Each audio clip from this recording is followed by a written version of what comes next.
Hello and a warm welcome to Public Global. I'm Neelu Vyas. Now, senior RSS functionary Sunil Ambekar said that the Mughal Emperor Aurangzeb, whose tomb was at the center of a row that sparked clashes in Nagpur, was not relevant today and any type of violence was not healthy for the society. Now, over 30 people, mostly police personnel, were injured in the clashes that broke out between the two communities after the right wing outfits held a protest demanding the removal of Aurangzeb's tomb. Now, the question is if Aurangzeb is relevant today, should the tomb be removed? The answer is that he is not relevant. Any type of violence is not good for the health of the society. Now, this is exactly what Sunil Ambekar has said. Now, is this statement of Sunil Ambekar a realization within the RSS and the BJP, as well as the other fringe organizations, that apparently the Aurangzeb row might backfire? It might not help BJP too much. So, is that a realization? Joining me now is senior journalist and political commentator Vivek Deshpande. Thank you so much, Vivek, for joining. And the statement by Sunil Ambekar saying that Aurangzeb is not relevant today. Now, is it like an afterthought? They created and manufactured a row over Aurangzeb's tomb removal, and now they say that Aurangzeb is not relevant. What does this statement show? Yeah, Neelu, I think Ambekar's statement is very important because apparently, whenever the RSS issues any statement, it gets a lot of feedback prior to that from its own cadres, and then it releases any statement that we see. So, apparently, the RSS has got feedback from its cadres on the ground that this issue is not really gathering any steam from most of the people, and people in general feel that this is not relevant. And that's why, if we continue to press this issue, I think it will backfire. So that is the kind of response possibly they have got from their cadres, and that is why Ambekar has come out with this statement. Uh, but as far as relevance of Aurangzeb is concerned, I think for any country's history, good or bad references always are very important, whether they are good or bad, whether they are references of your success in the past or failures, whatever. I mean, positive, negative, everything, because history is one composite. A composite thing of all the things together. So you have to see history in totality. You can't see history in parts, and you can't see history only as something good which has happened in the past. You have to also see what has gone wrong in the history, and that's, I think, the RSS understands that, because the whole binary of Hindu Muslim arises out of the fact that the Muslim rule in India was there. So if you remove the Muslim League, then the whole theory of the RSS about so-called Hindu Muslim rift falls flat. So they need Muslims. They need to talk about Muslim rule to push their narrative, and that seems to be My one of the question, compulsions behind what Ambedkar is saying. right, but my question, really, which I want to know from you, is that it was Devendra Fadnavis who said that Aurangzeb's tomb should be removed. There is no place for Aurangzeb's tomb in Maharashtra. It's a big blot on Maharashtra Maratha pride. And after that, RSS saying that this issue is not relevant. So Yes. does it go to show that there are fissures? And apparently, Devendra Fadnavis and the RSS people like Ambekar are not on the same page. No, no, that's a very important aspect of this whole story now. The RSS statement coming after all these tumultuous, last about a fortnight or so, where the chief minister himself, some of the cabinet ministers have actually made some very incendiary remarks, and they have actually fomented the trouble. I mean, if there is anyone responsible for this, it is the people at the top in the government. Having achieved nothing out of it, I think this case is now similar to what RSS chief Mohan Bhagwat said about Narendra Modi's assertions a few months ago, when he criticized Narendra Modi for the kind of comments that he did. So I think this is one of the ways of the RSS to put its house in order, and I think it's a message to Devendra Fadnavis that enough is enough, and we can't take this forward. Whether Devendra Fadnavis goes by what RSS says is something that remains to be seen. But apparently, Devendra Fadnavis is pitching himself as the torchbearer of the Hindutva, and he has joined this competitive communalism within the BJP to put himself ahead in the race. Because the more you look like anti-Muslim, the better is the reward in BJP. That is a scene that has been unfolding over the last few years. So apparently, Devendra Fadnavis has fallen prey to that game. And now that the RSS has come clean on this, when the RSS is saying that it's not relevant, let's hope that Devendra Fadnavis will mend his ways and will put the entire thing on the back burner. He will kind of do something about it and end the whole controversy. No, but if you remember, when Devendra Fadnavis, started talking about the fact that there were stones found on big trolleys and it looked like a premeditated conspiracy, then people started questioning his own existence. That he exists as a chief minister of Maharashtra, he's not able to control law and order. And is this aspect which RSS realized and capitalized on it, and then Sunil Ambedkar made this statement? Yes, of course, because and you see, this has happened very close to the RSS headquarters. This has happened very close to the other installation of the RSS called Smriti Mandir, and the whole area is so clogged with traffic and it's, small lanes and by lanes, that any trouble that is created in this whole area will actually come back to the RSS. I mean, these two installations can be under attack, so they don't want any trouble in this area. And it's not just the common people who are saying this. It is the BJP's own MLA from Central Nagpur, Praveen Datke, who has said this, that it's a complete failure of intelligence, it's complete failure of the police. They did not see it coming, despite the fact that the other side, I mean, he's of course a reference to the Muslims, were fully prepared for this occasion.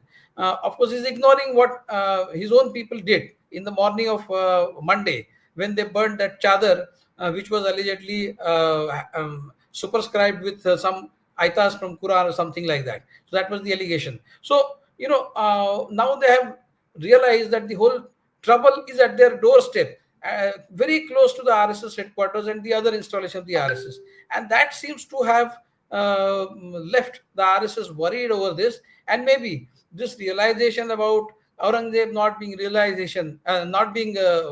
relevant has come out of that consideration. So there is a sense of exigency also. There is a sense of urgency also to this, about the RSS's own safety and security in the area, which has a large population of Muslims. Can we arrive at a conclusion where we can say that it's just another attempt of Devendra Fadnavis? Probably he was trying to become a more aggressive Hindu leader in his bid to secure his PM seat for 2029, and that has been thwarted by RSS. Can we say that? Yeah. I think what Devendra Fadnavis was doing was, in this particular case, he was raising the pitch against Aurangzeb Tum, not after consulting the RSS leaders whether we should go ahead this as a part of the campaign. So he was doing it on his own, and maybe his ministers and his whole government was trying to push many things under the carpet, under the garb of this agitation. The state's economy is not doing well. There are problems within the ruling alliance. So Devendra Fadnavis wanted to get rid of the trouble that was immediately haunting him. So this whole controversy was also raked up to cover up all those problems. And now that it has served its purpose, and now that the RSS has very emphatically said that this is not relevant, maybe Devendra Fadnavis, we can see him back to governance, going back to governance issues. So let's hope that this issue has died down, and now the Maharashtra will progress forward on the path of development, as Devendra Fadnavis has been claiming all the time. But how will Devendra Fadnavis pursue this Hindutva agenda? Because he feels that the only way he can secure his PM seat for 2029 is by becoming a more aggressive Hindu than what PM Modi proved himself post after he decided to quit Gujarat as CM. So, what is really in his mind as far as Devendra Fadnavis is concerned? You see, Nilu, we have been seeing the RSS ecosystem raking up some issue or the other every now and then.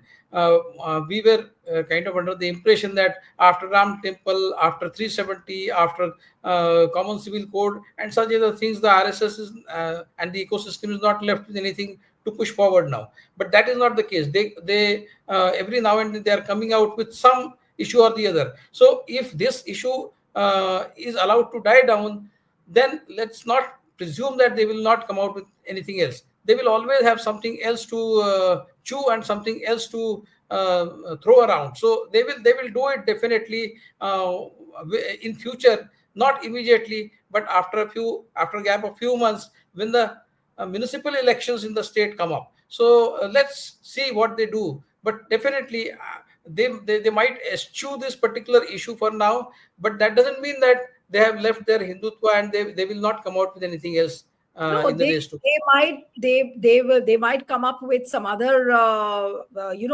rallying point of Hindutva. But has the controversy over Aurangzeb died down? Because we have seen even in the local conversations, BJP and RSS guys using Aurangzeb as as a center of animosity. Will they stop using Aurangzeb now as an example, now that there is a realization that somehow it hasn't worked in Maharashtra? No, there's no guarantee. There's no guarantee. This is RSS, and this is RSS ecosystem. So there is no guarantee, because there will always be elements within the RSS ecosystem who will continue to raise this issue. If not the chief minister, maybe there would be some elements who would be allowed to go ahead with this campaign, so that the government doesn't come into picture. So their ecosystem will keep flagging this issue up. That's possible, but Chief Minister Devendra Fadnavis and his ministers will not possibly participate after the RSS has said this. But there is no guarantee, of course. The Prime Minister is slated to visit Nagpur on 30th for some RSS function only, and it is expected that this, for the first time, the Prime Minister will go to the RSS headquarters or the Smriti Mandir, where he is going to pay homage to RSS founder KP Hedgewar and the second Satsang Chalak Golwalkar Guruji. So during his speech at Nagpur, let's see what the Prime Minister has to say. If he refers to this issue in some way or the other, then maybe we will have to wait and watch how and if and how the RSS ecosystem and the BJP government in Maharashtra takes it forward. But for now, I think it will be curtains on this issue. Let's hope so. But there is no guarantee, as I said. But my last question to you is that has BJP really burnt its fingers with Aurangzeb, at least for now? Yeah, not like Aurangzeb, but Shaista Khan. Possibly it was Shaista Khan whose Yes. fingers were cut by Yeah. Shivaji in a raid, late night swoop. So possibly yes, because if they put an end to this agitation, put an end to this issue, all of a sudden, then people will ask questions. What happened to the Aurangzeb tomb? Why are you silent now? So they are actually cornered badly with this RSS diktat coming from some Pratinidhi Sabha venue where they are going to come up, where that conclave is going to come up very soon. So maybe the BJP and the foot soldiers of the RSS, the Bajrang Dal and the VHP, they are now in a dilemma what to do about this agitation. If they take it forward, then the RSS will not be happy. But in any case, VHP is not bound by RSS diktat, because VHP has always had its own way of going about things, and it has often crossed paths with RSS on some issues in the past. So whether the VHP takes it forward, nobody knows. But definitely the BJP and the government will not be a party to it, at least for some days. So let's hope, let's wait and see, because there's no guarantee here. Right. All right. So we'll have to wait and watch what happens in Maharashtra. But for now, at least the BJP seems to be on a back foot. And more so, Devendra Fadnavis, what he had planned, I think there's water poured on all what he must have planned. We'll have to end it here. Thank you so much, Vivek, for joining on Public Global. Thank you. Thank you.